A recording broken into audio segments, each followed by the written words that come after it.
All right, potentially we might see Nate Diaz versus Dustin Poirier in the UFC. Now, okay, it is a long shot, but Nate Diaz tweeted Dustin Poirier talking some shit. In fact, Nate Diaz, Dustin Poirier, Conor McGregor were all tweeting one another, all talking shit, like a little love triangle, mean tweeting one another. But the outcome of it all could potentially be a fight between Dustin Poirier and Nate Diaz. Now, to give a bit of backstory, unfortunately, I've got to be a bit like TMZ, and it's embarrassing for a man of my age, but still, I'm going to give you the tweets. It all started because, as we know, or maybe you don't know, Dustin Poirier is in hospital right now with a very, very serious staph infection. His foot has swollen up gigantically. You could say his foot was a balloon.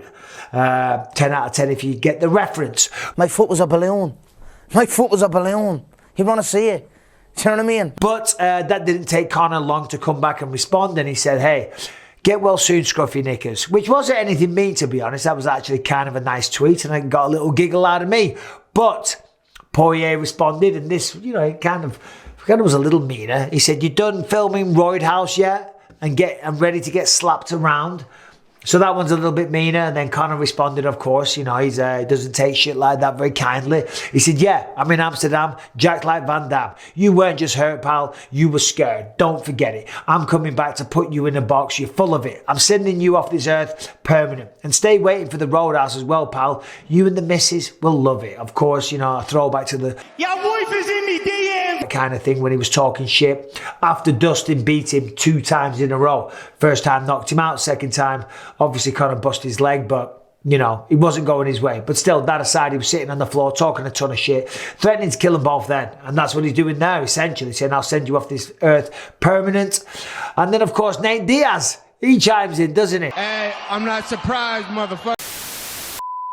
Nate Diaz never too far away from Conor McGregor or Dustin Poirier. They don't seem to get along, and he chimes in, you both get knocked out all the time, which again, I did laugh. I did think it was very, very funny. And then this is the final tweet, okay? Poirier tweets, hey, Nate, come back for one fight and I'll beat the shit out of you, bruh. So that is the purpose of this video. It's will we see a fight between Nate Diaz and Dustin Poirier. Now, as we know, Nate Diaz is a free agent. He fought out his contract. There was an exclusive negotiation period. That's expired. Nate's a free man. Nate can go and do whatever he wants. And the logical thinking, the obvious choice, was that he was going to go and box Jake Paul. Jake Paul was talking about it. Jake Paul was calling him out. Nate Diaz was talking about him. But that fight hasn't materialized. The fight that has materialized for Jake Paul apparently is Andrew Tate. This, I don't know what he is, a social media influencer, even though he's banned from all social media accounts. A former Thai boxer. A strange choice, to be honest, for Jake Paul, because Jake has shown that he's a good boxer. And he talks about being a world champion and things. If he wants to be a world champion, he has to go and box boxers and work his way up the rankings. That's the only reason I talk shit, because he's not doing that. He's fighting anything else that's yet a boxer. He's yet to box a boxer. Anyway, it's not about Jake Paul. So he's on about fighting, what's he called? Andrew Tate, right? Not Nate Diaz. In fact, I think they've agreed, there's a date set and all that kind of thing. So the point of me bringing that up is that Nate Diaz currently right now doesn't have anything to do, doesn't have a fight booked. And with respect to Nate Diaz, he's getting towards the end of his career. He hasn't got too long left. He's in his mid to late 30s, 36, 37, I think. I think he's 37. I could be wrong there. But still, he's pushing 40, right? So he hasn't got too long left in his career. And he certainly hasn't got like a year to waste sitting around waiting for fights to materialize, okay?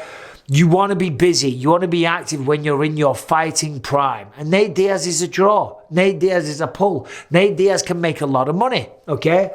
But not if you wait around for years. Number one, the body's going to slow down. And secondly, that star will dim. It will not shine quite as bright, okay? Look at his brother Nick. Nick was the man. Stepped away from the octagon, from the sport for a while. And with respect to Nick, I love Nick. What a legend of the sport. But I don't think he's quite as revered as what he used to be these days. So what Dustin Poirier, what he suggests there, isn't a bad idea. Now, of course, it would mean the UFC would have to come on board and offer a one-fight deal. I don't know if they would do that or not. But as the fan in me, you know, to hypothetically look at that, Dustin Poirier, Nate Diaz, I know a lot of the UFC fans would get a kick out of that. They would be up for that in a heartbeat. And I guarantee you that would do massive pay-per-view buys. Nate Diaz is a big star, as we say. He's got a cult-like following. Dustin Poirier, I mean, come on. Look at that fight with Manco Chandler that he just had. He beat Conor McGregor back-to-back on 2 occasions. You know, he was an interim champion. Everyone loves Dustin Poirier. But more importantly, whether you like him or hate his personality, my God, you are entertained when that man steps foot in the octagon. So Dustin Poirier versus Nate Diaz sounds like a smart business move. Now, I don't know if the UFC are in the habit or the business of handing out one-fight contracts. That is probably the big deal breaker here. I don't know if they've done that before, potentially with James Toney when he came back in the day and fought Randy Couture. That's a potential one. I'm not sure if he did or if they didn't. I don't know any about that stuff, and I don't know if they've ever done that or if they would do that. But if they did, and this is just hypothetical land, hypothetically, that'd be a great fight. Remember, Dustin and Diaz, they were supposed to fight before, but then Poirier pulled out. He had an injured back, something like that. This would be an amazing fight. Diaz is known for the boxing. Poirier's boxing is looking better than ever. Right? Diaz is known for the jiu-jitsu. Poirier is no slouch. They both got great gas tanks. They're both aggressive as fuck. They both bring it. They're not the type of guy to dance around the octagon and strategize and take the time and have a feeling out process. No, they fight. They go at one another straight away, right from the opening bell. So, in an ideal world, in a hypothetical scenario, I will pay my pay-per-view money right now. Take my dollars. In fact, fuck that. I want to commentate the fight because Nate Diaz versus Dustin Poirier would be an absolute classic. Of course, Diaz hasn't responded though. Diaz has not responded to the tweet, which is weird. You know what I mean? He did chime in and said, you both get knocked out all the time. Again, that's not accurate, you know, but it is funny. I did laugh when I saw that from Diaz. None of them get knocked out all the time. They're all world-class fighters. Conor McGregor, I'm excited for his comeback, believe it or not, even though me and him don't have a good relationship. He cannot deny that the sport of mixed martial arts is a better place when he's involved in it. Right now, he's too busy talking shit at everyone, Dustin being one of them. Joe Rogan being another one, because Joe Rogan came out, didn't he? And he was doing a podcast with the More Plates, More Dates guy, that YouTube channel, and they were discussing whether or not McGregor was on performance-enhancing drugs. They kind of thought that he was, and Rogan then said, yeah, look, listen, I think the pee from McGregor would melt USADA's cup. Of course, McGregor's allowed to respond to that. He came back talking shit. He said that your pee looks like it melts your knickers, and then said, what did he say? Oh, that's right. All those years with the company and never had a fight. Ha, ha, ha. Taekwondo, called the cops. You know, hey, listen, you're allowed to respond. When someone talks shit or whatever, you're allowed to respond. And that's what I do. I have a podcast. You say a few things, the next minute people come after you. But still, there it is.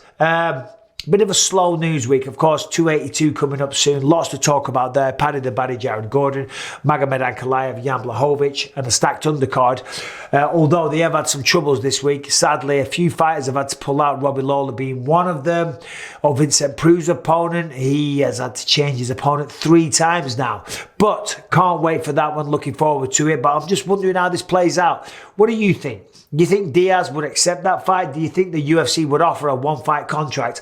I probably don't think so. But hey, as a fan of the sport, which I primarily still am, I would absolutely love to see it.